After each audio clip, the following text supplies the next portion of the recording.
d'y voir clair. Ce que l'on sait, c'est qu'il y a des discussions, mais qu'elles sont totalement secrètes. D'ailleurs, le Premier ministre israélien l'a dit. Oui, les négociations avancent, mais moins j'en parle, plus elles auront de chances d'aboutir.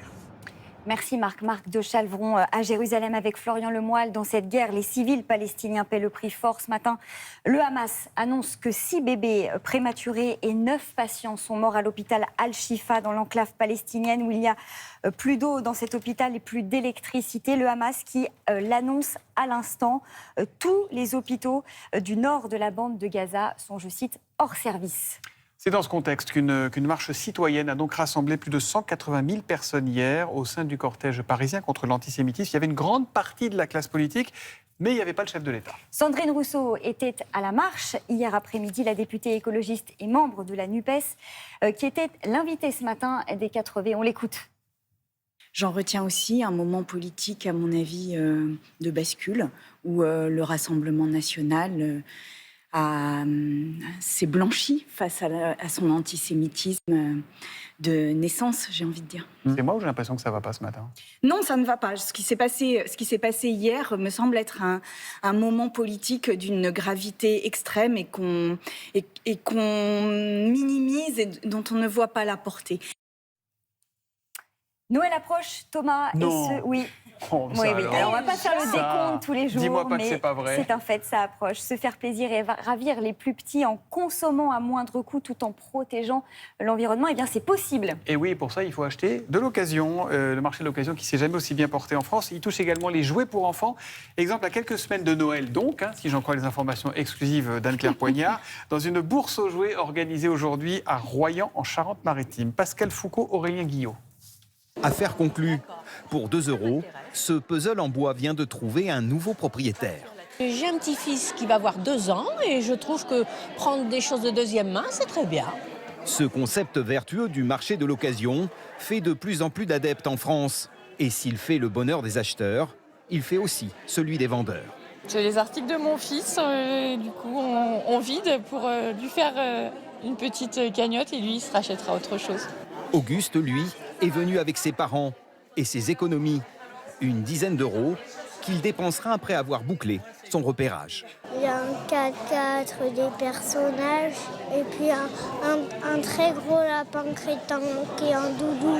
Offrir une nouvelle vie à tous ces objets et protéger l'environnement, le marché de l'occasion est aussi pour beaucoup l'occasion de consommer autrement. Les gens font peut-être un peu plus attention et du coup, ils apprécient de trouver des jouets en très bon état pour un prix plutôt sympa. Aujourd'hui, le marché de l'occasion en France représente plus de 7 milliards d'euros.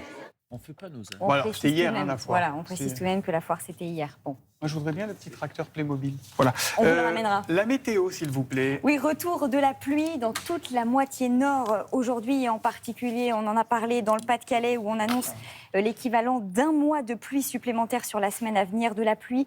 Et puis du vent aussi, 70 km/h sur la façade atlantique, 90 sur la Corse. Les valeurs, elles, sont en moyenne 6 à 7 degrés au-dessus des températures de référence. Le sud du pays sera, lui, ensoleillé. Il fera plus de 20 degrés tout autour de la Méditerranée. Merci beaucoup Anne-Claire, on vous retrouve tout à l'heure, on sera encore un petit peu plus près de Noël, dis donc, à 9h. Est-ce que vous connaissez Mr Beast? Pas du tout. Mr Beast. Mr Bean, oui. Mr Beast, eh bien, sachez que vous êtes très ringard. Voilà, exactement. Parce que c'est le plus célèbre youtubeur du monde. Bonjour Maud Descamps. Bonjour. Merci de nous faire découvrir cette star donc, des réseaux. Il est de la race des philanthropes un peu tordus, votre ami, non? Oui, alors c'est pas vraiment mon copain. Vous allez le voir. Vous me direz d'ailleurs si vous êtes du même avis que moi. Mr Beast, de son vrai nom, c'est Jimmy Donaldson. C'est lui, on va le voir. C'est le youtubeur le plus suivi au monde, 209 millions d'abonnés. Il a 25 ans, ce jeune homme, et sa spécialité, eh bien, c'est de distribuer de l'argent à des personnes dans le besoin. L'an dernier, il a récolté, regardez, 50 millions d'euros, selon le magazine Forbes. Le principe est toujours le même, il se filme en distribuant des mallettes de billets aux plus démunis. Et pardon, mais il est sort d'où? Oui, c'est ça. Et parce qu'il demande des dons à ses abonnés, il se fait sponsoriser également par des entreprises, et tout cet argent, eh bien, lui sert donc à financer ses vidéos et ensuite à faire don de cet argent. Bon, je sens qu'on qu'on va atteindre le pic de débilité dans pas longtemps. Mais juste avant, pour essayer de comprendre, c'est quoi le problème? Finalement, il récupère l'argent et il distribue à ceux qui en ont besoin. On se dit, bon. Vous trouvez pas ça hyper malsain, vous, de se servir en gros de la misère du monde pour faire des contenus et faire du clic? Parce que c'est exactement ça. En mais fait, il redistribue, il y a un petit côté Robin des Bois. Oui, mais il peut le faire discrètement. Pourquoi forcément se mettre en scène? On va regarder justement une vidéo qu'il a mise en ligne il y a quelques jours et qui a cartonné 80 millions de vues en seulement quelques jours. C'est absolument énorme. Vidéo dans laquelle il annonce qu'il a creusé 100 puits dans différents pays d'Afrique. Et moi, il y a plein de choses en fait qui me dérangent dans cette vidéo. Il y a le montage façon film américain, la musique, et puis surtout à la fin de cette vidéo, il nous dit vous allez adorer cette vidéo, comme si tout ça était qu'un jeu en fait pour lui. Et c'est vraiment la question qu'on peut se poser, est-ce que ça n'est pas qu'un jeu finalement pour ce jeune homme? En fait, lui, il a commencé à poster ses vidéos en ligne à partir de 2012. Au début, donc l'argent qu'il récoltait était directement réinvesti dans les prochaines vidéos. Ça marchait en flux tendu, mais en fait, ça a tellement bien fonctionné qu'aujourd'hui, il a à la tête d'un empire. Il a gagné des millions de dollars.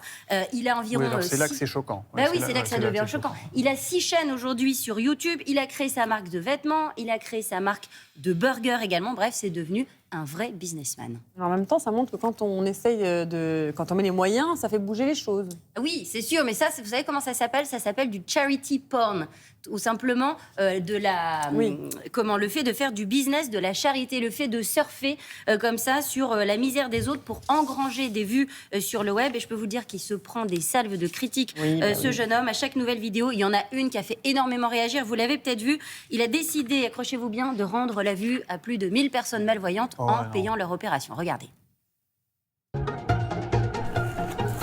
What's it like? Oh, wow. All right, let's see if he can read it now. What does this say? You just won $10,000. Here you go. Oh, my gosh. Oh, my God. It feels good. I didn't think I was ever be able to see it again. Thank you all so much. Bon, alors, Anjou Démon, ce garçon, qu'est-ce que vous en pensez, vous? Mais au moins, il se passe quelque chose derrière. C'est-à-dire que c'est pas seulement un influenceur qui est là pour vendre des choses. Oui. C'est à l'américaine. Il est dans un business, effectivement. Tout est business aux États-Unis. Si on lui demande de crever un œil pour faire une autre vidéo, il le fera derrière. C'est ça qui me gêne un tout petit peu. Je sais pas s'il ira jusque-là, mais bon. Non, c'est une image. Est-ce qu'il est le seul youtubeur à pratiquer ce que vous appelez le charity porn, enfin l'indécence en fait? Alors non, il n'est pas le seul. Il y a un youtubeur qui gère une chaîne YouTube qui s'appelle That Was Epic, qui a 7,6 millions d'abonnés. C'est la même chose. Là, vous voyez, par exemple, il est au Mexique, il va voir les gens, il distribue comme ça, de l'argent à la population. Il y a un youtubeur français aussi, on va le voir, qui s'appelle Lex Bras. Lui, son truc, c'est de s'habiller en livreur et il va livrer des colis au SDF, tout simplement, pour leur faire plaisir. Donc, en gros, on essaie de nous faire croire que tout ça, ce sont des bonnes actions. Alors oui, d'accord, sauf qu'il n'y a pas que ça dans ces vidéos. C'est quoi le point central de ces vidéos? Ce sont ces youtubeurs qui se mettent tout simplement en scène. On est très loin quand même de... Et puis ils doivent ramasser une bonne partie pour eux. Et surtout, moi je me demande, la personne qui est là à l'écran, est-ce qu'elle a accepté d'apparaître Alors je pense que les gens ont dû donner leur accord a priori, mais c'est surtout, on est très loin quand même de l'action caritative qu'on fait avec humilité.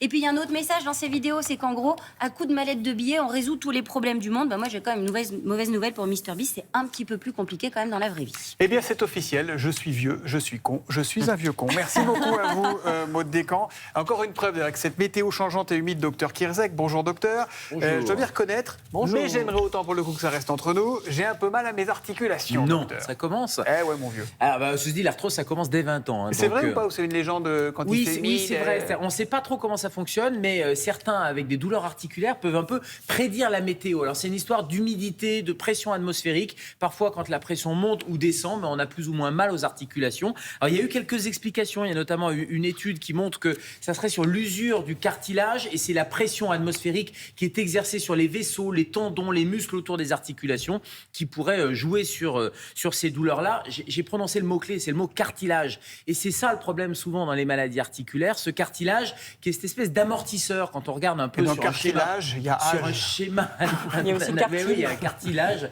Le cartilage, c'est l'amortisseur entre deux surfaces osseuses et ça sert un peu de coussinet, ça permet d'absorber les chocs, mais il n'y a pas dans une articulation que le cartilage. Il y a d'autres choses autour, le ligament, le liquide synovial, les muscles. Mais ce cartilage, quand avec l'âge justement il se détruit, c'est un peu moins, ça glisse un peu moins, et c'est ça qui fait une douleur. Regardez l'articulation avec une arthrose, elle commence à se détruire, le cartilage est grignoté. Alors là, je vous parle beaucoup d'arthrose parce que ça concerne tout le monde, mais il n'y a pas que l'arthrose. Les maladies rhumatismales et les maladies du musculo-squelettique, c'est plus de 200 maladies. Les arthrites, la polyarthrite rhumatoïde, la spondylarthrite ankylosante, l'arthrite juvénile idiopathique. Quand on dit juvénile, vous voyez, ça c'est pas l'âge, c'est plutôt l'inverse, c'est les articulations qui s'abîment très tôt dans la vie. Bref, c'est tout un groupe de maladies, et la météo, effectivement, c'est la petite anecdote, mais ça peut jouer. Alors le cartilage s'use, mais comment on fait pour qu'il s'use moins ? Il faut moins marcher, moins faire de sport ? On se dit, tiens, s'il s'use, je vais moins l'user en moins marchant.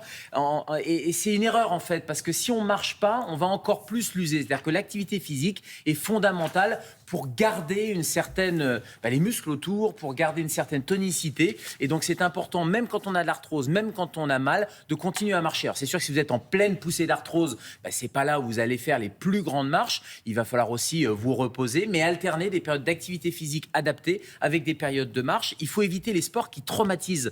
Par exemple, on va éviter le jogging et on va privilégier la natation. Donc il faut pratiquer un sport plutôt à faible impact, évidemment choisir un bon matériel. Et si le cartilage fait moins amortisseur, qu'est-ce qui peut faire amortisseur ? Les chaussures, par exemple. Donc, il faut plutôt privilégier d'avoir des chaussures avec une espèce de gomme qui va compenser. Et puis, c'est la variété un peu des activités physiques, sportives. Le jardinage, c'est déjà une activité physique. Et vous voyez bien que c'est pas traumatisant, mais en tout cas, c'est fondamental de continuer cette activité physique et de ne pas se laisser aller. Bon, et sinon, la recherche là, pour remplacer ce cartilage, il n'y a pas un truc plus simple ? Oui, on peut le remplacer, ce cartilage. C'est-à-dire qu'il y a du cartilage artificiel. Il y a notamment une équipe de l'université de Duke là, qui a remplacé, fait une infiltration avec du cartilage artificiel pour remplacer ce coussinet. Et puis, évidemment, quand vraiment il y a beaucoup d'arthrose, on remplace carrément le genou. Et puisqu'on parle de recherche, pour qu'elle avance, je vous cite la fondation qui s'occupe de toutes ces maladies rhumatismales. C'est la fondation Arthritis, et vous pouvez faire un don justement pour que ça puisse avancer. Et c'est toutes les maladies rhumatismales. C'est pas que l'arthrose, des jeunes, des vieux,